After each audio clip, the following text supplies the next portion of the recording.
ಇವತ್ತು ನಾವು ಇಕ್ಕೇರಿ ಅನ್ನೋ ಒಂದು ಊರಿಗೆ ಹೋಗ್ತಾ ಇದ್ದೀವಿ. ಈ ಇಕ್ಕೇರಿ ಅನ್ನೋ ಊರಿಗೆ ಯಾಕೆ ಹೋಗ್ತಾ ಇದ್ದೀವಿ ಅಂದರೆ, ಈ ಊರಿನಲ್ಲಿ ಒಂದು ಪುರಾತನ ಕಾಲದ ದೇವಸ್ಥಾನ ಇದೆ, ಅಘೋರೇಶ್ವರ ದೇವಸ್ಥಾನ ಅಂತ. ಇದು ಬಂದು ಶಿವನ ದೇವಸ್ಥಾನ. ಈ ಇಕ್ಕೇರಿ ಈ ಸಾಗರದಿಂದ 5 ಕಿಲೋಮೀಟರ್ ದೂರದಲ್ಲಿದೆ. ನೀವು ಸಾಗರದಿಂದ ಸಿಗಂದೂರ್ಗೆ ಹೋಗೋ ರಸ್ತೆಯಲ್ಲಿ ಸಿಗುತ್ತೆ ಇದು ಇಕ್ಕೇರಿ ಅನ್ನೋ ಊರು. ಸಿಗಂದೂರು ರಸ್ತೆಯಲ್ಲಿ ನೀವು 4 ಕಿಲೋಮೀಟ್ರ್ ಬಂದರೆ ಅಲ್ಲಿಂದ ಒಳಗಡೆ ಬರಬೇಕು. ಒಳಗಡೆ ತಿರ್ಕೊಂಡು 1 ಕಿಲೋಮೀಟ್ರ್ ಒಳಗಡೆ ಬಂದರೆ ಈ ದೇವಸ್ಥಾನ ಸಿಗುತ್ತೆ.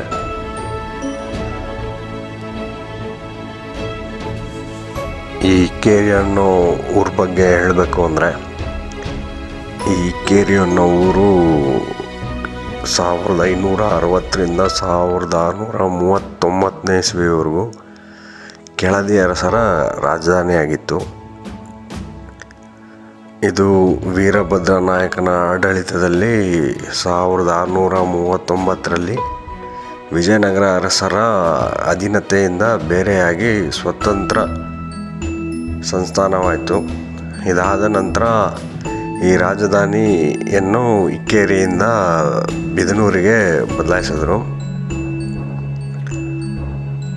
ಇಕ್ಕೇರಿ ರಾಜಧಾನಿಯಾಗಿದ್ದಾಗ ಇಲ್ಲಿ ಟಂಕಸಾಲೆನೂ ಇತ್ತು. ಇಲ್ಲಿ ಸುಮಾರು ನಾಣ್ಯಗಳು ಮುದ್ರಣಗೊಳ್ತಾ ಇತ್ತು.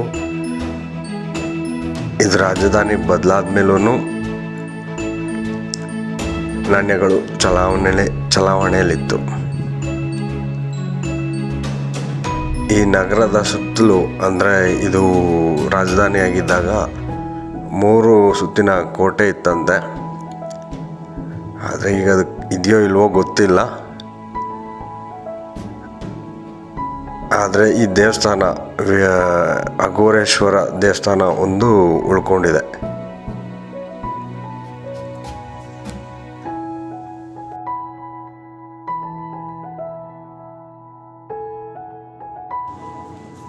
ಇವಾಗ ತಲುಪ್ತಾ ಇದ್ದೀವಿ ದೇವಸ್ಥಾನನ.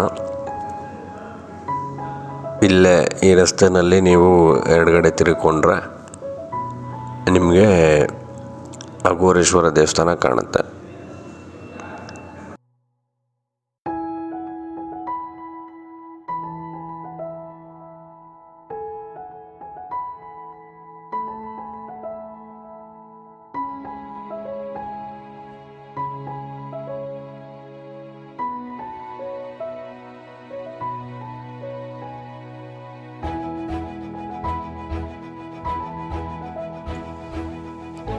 ಇದೇ ಇಕ್ಕೇರಿನಲ್ಲಿರುವಂಥ ಅಘೋರೇಶ್ವರ ದೇವಸ್ಥಾನ.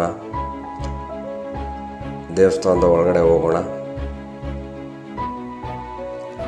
ಈ ದೇವಸ್ಥಾನ ಬಂದು ಹೊಯ್ಸಳ ಮತ್ತು ಕದಂಬ ಶೈಲಿಯಲ್ಲಿ ಕಟ್ಟಿರೋದು ಕೆಳದಿ ಅರಸರ ಆಳ್ವಿಕೆಯ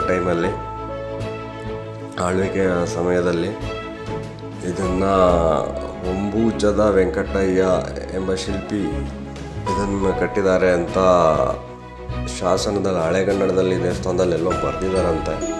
ಆದರೆ ಅದು ಎಲ್ಲಿ ಬರ್ತಿದ್ದಾರೆ ಅಂತ ನಮಗೆ ಸಿಕ್ಕಿಲ್ಲ. ಇವಾಗ ಇಲ್ಲೇ ನೋಡ್ತಾ ಇದ್ದೀವಿ, ಇದು ಬಸವಣ್ಣಗೆ ಕಟ್ಟಿರೋವಂಥ ಮಂಟಪ. ಇದು ಬಿಳಿ ಕಲ್ಲಲ್ಲಿ ಕೆತ್ತಿರುವಂಥ ಬಸವಣ್ಣ.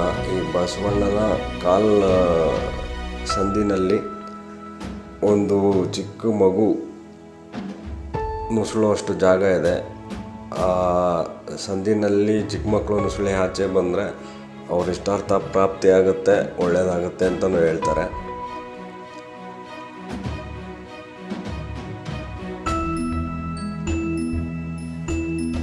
ಮುಖ್ಯ ದೇವಸ್ಥಾನದ ಒಳಗಡೆ ಹೋಗೋಣ ಬನ್ನಿ.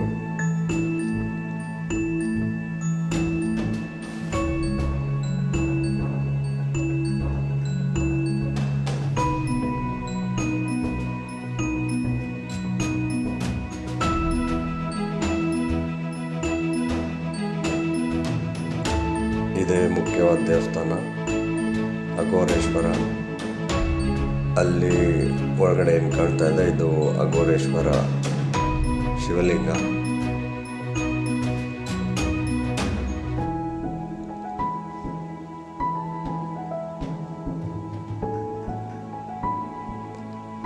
ಪೂಜೆಗೆಲ್ಲ ಸಿದ್ಧತೆ ಮಾಡ್ಕೋತಾ ಇದ್ದಾರೆ ಶಿವಲಿಂಗಕ್ಕೆ.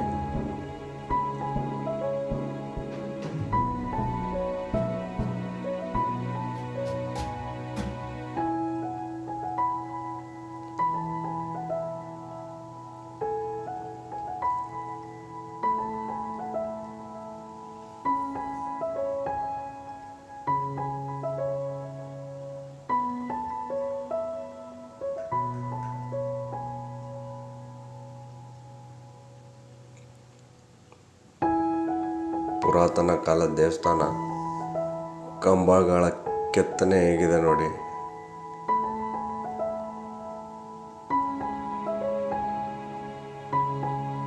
ಇಲ್ಲಿ ಕಲ್ಲಿನಲ್ಲೇ ಕಿಟಕಿಗಳನ್ನು ಮಾಡಿದ್ದಾರೆ, ನೀವು ನೋಡ್ಬೋದು.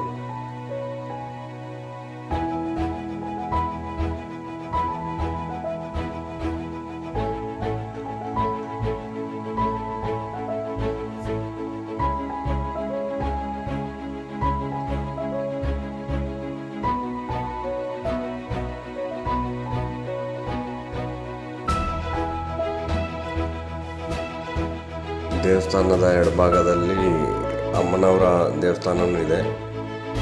ಅಖಿಲಾಂಡೇಶ್ವರಿ ಅಂತ ದೇವರ ಹೆಸರು. ಅಮ್ಮನವ್ರಿಗೆ ಕಟ್ಟಿರುವಂಥ ದೇವಸ್ಥಾನ ಅದು.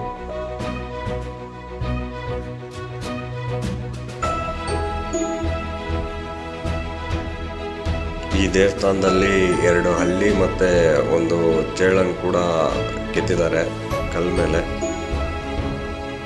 ಈ 2 ಹಲ್ಲಿ ಒಟ್ಟುಗೂಡಿದ್ರೆ ಅಂದರೆ ತಾಕಿದ್ರೆ ಪ್ರಳಯ ಆಗುತ್ತೆ ಅಂತ ಹೇಳ್ತಾರೆ, ನಂಬಿಕೆ ಇದೆ. ಇಲ್ಲಿ ನೋಡ್ಬೋದು ನೀವು 2 ಹಲ್ಲಿ, ಈ ಕಡೆ ಬಲಗಡೆ ಬಂದು ಒಂದು ಚೇಳು ಇದೆ. ಈ ಚೇಳು ಬಂದು ಅಲ್ಲಿ ಒಂದಾಗೋದನ್ನು ತಡೀತಾ ಇದೆ ಅಂತಲೂ ಹೇಳ್ತಾರೆ. ಈಗ ಈ ದೇವಸ್ಥಾನದ ಸುತ್ಕೊಂಬರೋಣ. ಎಲ್ಲ ಕಡೆ ನೋಡ್ಬೋದು ಸುಮಾರು ಕೆತ್ತನೆಗಳನ್ನ ಮಾಡಿದ್ದಾರೆ. ಎಲ್ಲ ಕಡೆನೂ ಕಂಬದ ಜೊತೆಗೆ ಗೋಪುರನೂ ಇದೆ ಸುತ್ತ. ಇದೇನು ಅಂತ ಗೊತ್ತಿಲ್ಲ.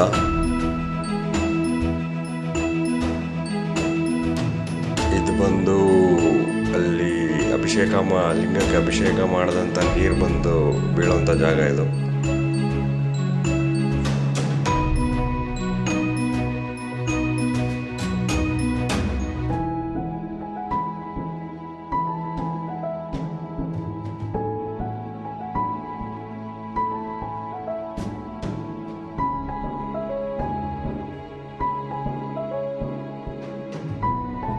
ದೇವಸ್ಥಾನದ ಹಿಂಭಾಗ.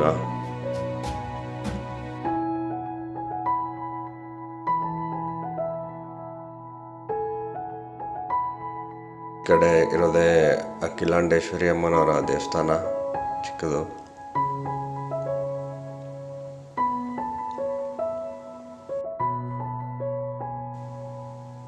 ಗೋಪುರ ಮೇಲ್ ಕಾಣ್ತಾ ಇರೋದು.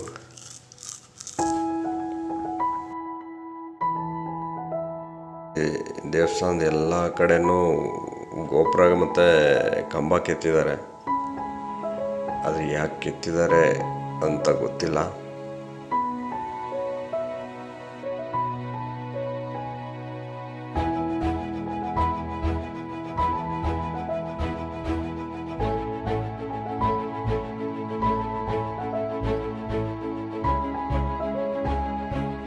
ಇದೇ ಅಖಿಲಾಂಡೇಶ್ವರಿ ಅಮ್ಮನ ದೇವಸ್ಥಾನ.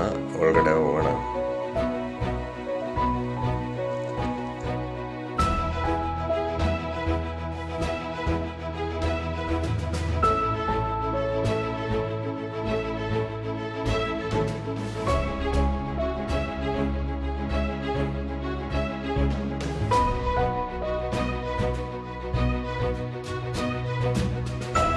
ಗರ್ಭಗುಡಿ ಹತ್ರನೂ ಹೋಗ್ಬೋದು.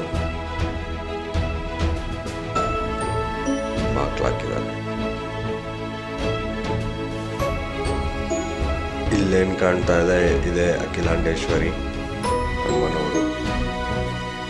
ಅಮ್ಮನವರ ವಿಗ್ರಹ.